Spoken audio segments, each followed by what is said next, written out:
तो बेटा देखिए ध्यान से, ये क्लास 10th की साइंस का लेक्चर नंबर 2 है। ओके बेटा, और चैप्टर नंबर आपका यहाँ पर दिख ही रहा होगा, कौन सा है, फर्स्ट है बेटा। चैप्टर नंबर फर्स्ट का लेक्चर 2 को आज बहुत बेहतरीन तरीके से समझते हैं। चैप्टर का नाम है बाबू रासायनिक अभिक्रियाएं और उनके समीकरण। देखिए मैं यहाँ पर रासायनिक अभिक्रियाओं के प्रकार पूरा बता चुका।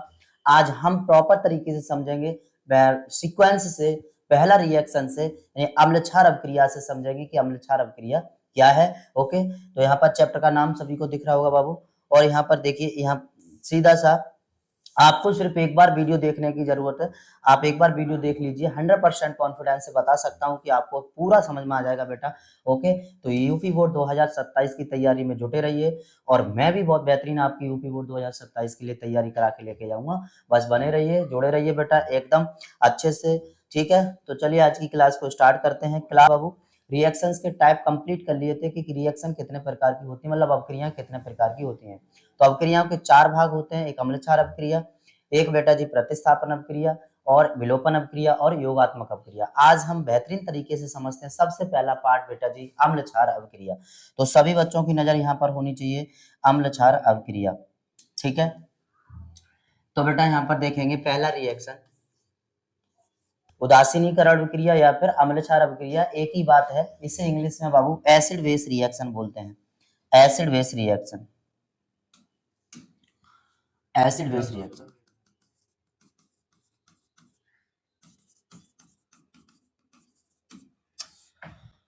तो यहाँ पर समझेंगे एसिड बेस रिएक्शन क्या है। देखिए यहाँ पर आपको क्लियर हो रहा होगा बेटा शब्द से ही कि अम्ल और क्षार, तो इसमें अम्ल और क्षार आपस में मिलते हैं और अम्ल क्षार मिलकर बेटा एक उदासीन पदार्थ का निर्माण कर लेते हैं, और इस प्रकार की अभिक्रिया अम्ल क्षार अभिक्रिया कहलाती है। यहाँ पर देखिए 2D पॉइंट में आपको समझा रहा हूँ बेटा, ध्यान से समझना इसकी डेफिनेशन। सबसे पहले परिभाषा को समझ लेते हैं। इसमें होता क्या है बेटा, इसमें अम्लीय पदार्थ, ओके, अम्लीय पदार्थ और क्षारीय पदार्थ आपस में संयोग करते हैं और बेटा उदासीन पदार्थ का निर्माण करते हैं, उदासीन पदार्थ का निर्माण करते हैं, और इसी घटना को क्या कहते हैं, अम्ल क्षार अभिक्रिया कहते हैं। जिस अभिक्रिया में उदासीन पदार्थ उत्पन्न हुआ है, समझ लीजिए वो कैसी अभिक्रिया बेटा जी, उदासीनीकरण यानी कि अम्ल क्षार अभिक्रिया है।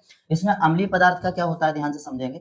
अम्लीय पदार्थ का इसमें क्या होता है, अम्लीय पदार्थ का बेटा हाइड्रोजन धनायन और क्षारीय पदार्थ का OH ऋणायन आपस में संयोग कर लेते हैं, मतलब धनायन ऋणायन से और ऋणायन धनायन से संयोग करके उदासीन पदार्थ का निर्माण कर लेते हैं। जैसे ध्यान से समझिए यहाँ पर, जैसे मैं आपसे कहूं, सबसे पहली बात समझिए सर, अम्लीय पदार्थ होते क्या हैं। तो अम्लीय पदार्थ क्या होते हैं, वे पदार्थ जो बेटा हाइड्रोजन धनायन देते हैं। हमेशा के लिए आप याद रखना बाबू कि वे पदार्थ जो हाइड्रोजन धनायन देते हैं उन्हें अम्लीय पदार्थ कहते हैं। ओके, और क्षारीय पदार्थ सर, वे पदार्थ जो OH ऋणायन देते हैं यानी कि हाइड्रोक्साइड ऋणायन देते हैं, उन्हें क्या कहते हैं, क्षारीय पदार्थ कहते हैं। अब यहाँ पर होता क्या है कि अम्लीय पदार्थ का हाइड्रोजन धनायन और बेटा क्षारीय पदार्थ का OH ऋणायन आपस में संयोग करते हैं और बेटा जल मतलब उदासीन पदार्थ का निर्माण कर लेते हैं। यहाँ पर जो आप देख रहे हैं ये कैसा पदार्थ है बाबू, उदासीन पदार्थ है। ओके, उदासीन पदार्थ मतलब ये किसका फॉर्मूला है, जल का फॉर्मूला है। क्या यहाँ तक समझ में आ गया।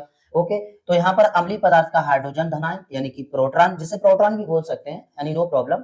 तो यहाँ पर आप समझेंगे ध्यान से, तो अम्लीय पदार्थ का क्या बेटा हाइड्रोजन धनायन, क्षारीय पदार्थ का OH ऋणायन आपस में संयोग करेंगे, जुड़ेंगे, और जुड़ने के पश्चात बेटा क्या बना लेंगे, एक उदासीन पदार्थ का निर्माण कर लेंगे जो कि जल है, और इसी क्रिया को, इसी घटना को उदासीनीकरण या अम्ल क्षार अभिक्रिया कहते हैं। यहाँ तक आपको प्रॉपर तरीके से समझ में आ गया होगा कि अम्ल क्षार अभिक्रिया क्या होती है, राइट। तो आगे मैं रिएक्शन को लेके चलता हूं। जैसे देखिए रिएक्शन बता रहा हूं आपको, अच्छे समझना। जैसे यहां पर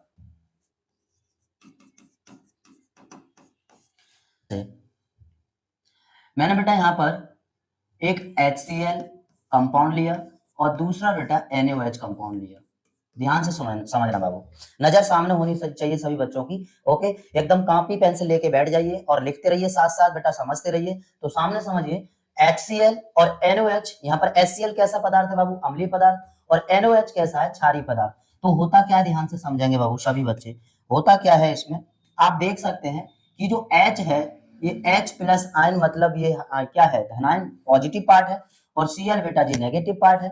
Na है, Na पॉजिटिव पार्ट है, और OH नेगेटिव पार्ट है। तो मैंने आपको अभी बताया था कि पॉजिटिव पार्ट हमेशा याद रखना नेगेटिव पार्ट से जाके जुड़ेगा बेटा। ओके, और यहाँ पर ये भी पॉजिटिव पार्ट, ये भी नेगेटिव पार्ट से जुड़ जाएगा सर, ये भी पॉजिटिव पार्ट, ये भी नेगेटिव पार्ट से जुड़ जाएगा।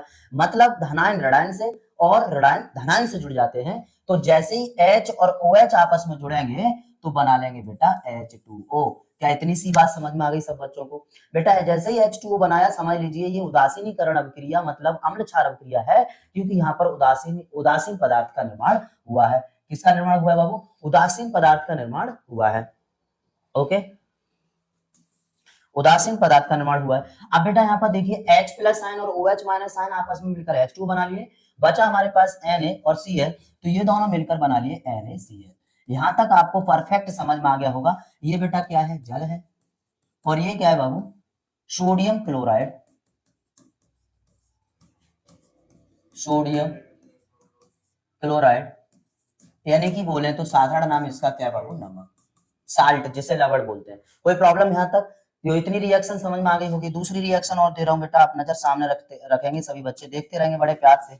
जैसे मैं और दूं बेटा HCl प्लस KOH, तो एकदम आराम से बता सकते हैं सर, ये H प्लस आयन है, ये OH माइनस आयन है, ये Cl माइनस आयन है, ये K प्लस आयन है, ये H positive part OH minus ion से मिल जाएगा, बना लेगा बेटवा जल। क्या बना लेगा? जल। बेटा यहाँ पर K पॉजिटिव और Cl माइनस ये दोनों आपस में मिल जाएंगे, बना लेंगे KCl। यहाँ तक कोई दिक्कत? किसी बच्चों को कोई परेशानी? बेटा इतना आपको बहुत ही अच्छी तरीके से समझ में आ गया होगा। उदासीन पदार्थ उदासीन अभिक्रिया, उदासीनीकरण अभिक्रिया यानी अम्ल क्षार अभिक्रिया। KCl मतलब ये क्या है बेटा? Potassium, potassium chloride. Okay, potassium chloride सब बच्चों को एकदम अच्छे से समझ में आ रहा होगा, ये मुझे विश्वास है। तो बेटा बने रहिए, बस समझते रहिए ध्यान से। और भी मैं आपको रिएक्शन दे रहा हूं, देखिए। जैसे एक और रिएक्शन दो, मैं कहूं बेटा, सपोज करो जैसे CH3 और COOH। बेटा मैंने HCl की जगह कोई दूसरा कंपाउंड ले लिया और मैंने यहाँ पर कंपाउंड दे दिया बेटा CH3COOH। तो CH3COOH रिएक्शन कराएंगे बेटा इसकी NOH के साथ। ओके, NOH के साथ। तो यहाँ पर होगा क्या? देखेंगे कि CH3COOH है, ये एथेनोइक अम्ल है बाबू। क्या है? एथेनोइक अम्ल। ओके, एथेनोइक अम्ल है। तो इसका ये जो आप पार्ट देख रहे हैं, ये वाला, ये नेगेटिव पार्ट है, और ये बेटा हाइड्रोजन धनायन आपको दिख ही रहा होगा, पॉजिटिव पार्ट है। Na प्लस पार्ट और ये OH माइनस पार्ट, यानी कि OH माइनस है और बेटा यहाँ पर H प्लस है, तो ये दोनों आपस में जुड़ जाएंगे और Na प्लस इससे जुड़ जाएगा, किससे? CH3COO से। तो इतना मुझे यकीन है कि आपको समझ में आ रहा होगा सभी बच्चों को। तो बेटा CH3COO माइनस जुड़ेंगे किससे? Na से। तो यहाँ पर बना लेंगे बाबू CH3COONA, राइट। और जैसे ही H प्लस आयन और OH माइनस आयन आपस में जुड़ेंगे, बना लेंगे बेटा जल। तो आप लोग मुझे बताइए, जहां जल बन गया वह अभिक्रिया अम्ल क्षार अभिक्रिया मतलब उदासीनीकरण अभिक्रिया। आपको फाइनली समझ में आ रहा होगा कि उदासीनीकरण अभिक्रिया क्या होती है, उसकी रिएक्शंस कैसे करें, अभिक्रियाएं कैसे करें। तो यहाँ पर आपको क्लियर वे में समझ में आ गया होगा सब बच्चों को। ओके, नेक्स्ट और एक आधा एग्जांपल लेके देखते हैं, देखो ध्यान से। देखिए जैसे मैं एक एग्जांपल और लूं, CH3COOH, तो बेटा यहाँ पर मैं KOH के साथ क्रिया करा दूं, तो बस सेम, बस Na की जगह K रख दो, कुछ नहीं है बेटा। यहाँ पर क्या हो जाएगा तो आप अच्छे से समझेंगे। देखिए ये इसका नेगेटिव पार्ट, ये पॉजिटिव पार्ट, ये पॉजिटिव पार्ट, ये नेगेटिव पार्ट बेटा इतना नेगेटिव इस पॉजिटिव से जुड़ जाएगा और ये पॉजिटिव इस नेगेटिव से जुड़ जाएगा। विद एरो के समझा रहा हूँ, एक एक पॉइंट करके समझा रहा हूँ, नजर सामने होनी चाहिए बेटा, समझते रहिए और कॉपी पेंसिल लेके बैठ जाइए, बराबर लिखते रहिए बेटा। ओके, तो देखिए ध्यान से, यहाँ पर K इसके साथ जुड़ेगा तो CH3COOK और प्लस HOH से जुड़ेगा तो बना लेगा H2। मेरे ख्याल से आपको उदासीनीकरण अभिक्रिया प्रॉपर तरीके से समझ में आ रही होगी, अम्ल क्षार अभिक्रिया। बेटा देखिए अम्ल क्षार या उदासीनीकरण बोल लो, बात एक ही है, कंफ्यूज होने की कोई जरूरत नहीं है। इसीलिए मैं दोनों शब्दों को रिप्लाई एक साथ करता हूं, जिससे कि आपको कोई डाउट ना रहे। बेटा और एक एग्जांपल दे रहे हैं यहाँ पर, ध्यान से समझिए। ऐसे सपोज करो,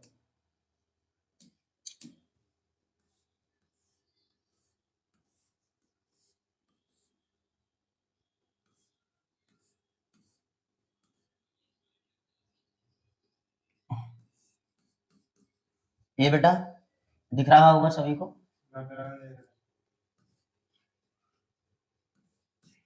और इधर हमने ये लिया, सभी स्टूडेंट्स को दिख रहा होगा। HCl प्लस, ये बेंजीन रिंग है, बेंजीन रिंग के ऊपर बेटा OH लगा है, मतलब ये फिनोल है। तो मैं यहाँ पर इसका नाम भी लिख दे रहा हूँ, ये क्या है बेटा? फिनोल। ये फिनॉल है। फिनॉल की क्रिया जब हम हाइड्रोक्लोरिक अम्ल मतलब HCl के साथ कराएंगे तो यहाँ पर ये अम्लीय पदार्थ है और ये बेटा ये कैसा है, क्षारीय पदार्थ है। दोनों अम्लीय पदार्थ और क्षारीय पदार्थ आपस में क्रिया करेंगे तो आप देख सकते हैं यहाँ से ये आपको दिख रहा होगा बेटा, ये H प्लस आयन है, ये Cl माइनस आयन है और ये OH माइनस आयन, और ये जो पार्ट देख रहे हैं बेटा जी ये पॉजिटिव है। तो होगा क्या यहाँ पर, ये जो H प्लस आयन देख रहे हैं वो बेटा OH रेडायन से क्या कर लेगा, सहयोग कर लेगा, मतलब जुड़ जाएगा, तो यहाँ पर बना लेगा बेटा। ओके, जैसे ही जल बना आप समझ लीजिए ये कैसी अपक्रिया, उदासीनीकरण अपक्रिया है, मतलब अम्ल क्षार अपक्रिया है।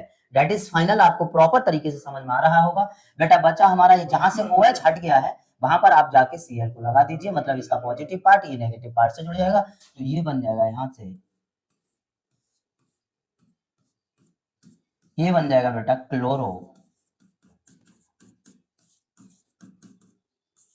बेंजीन।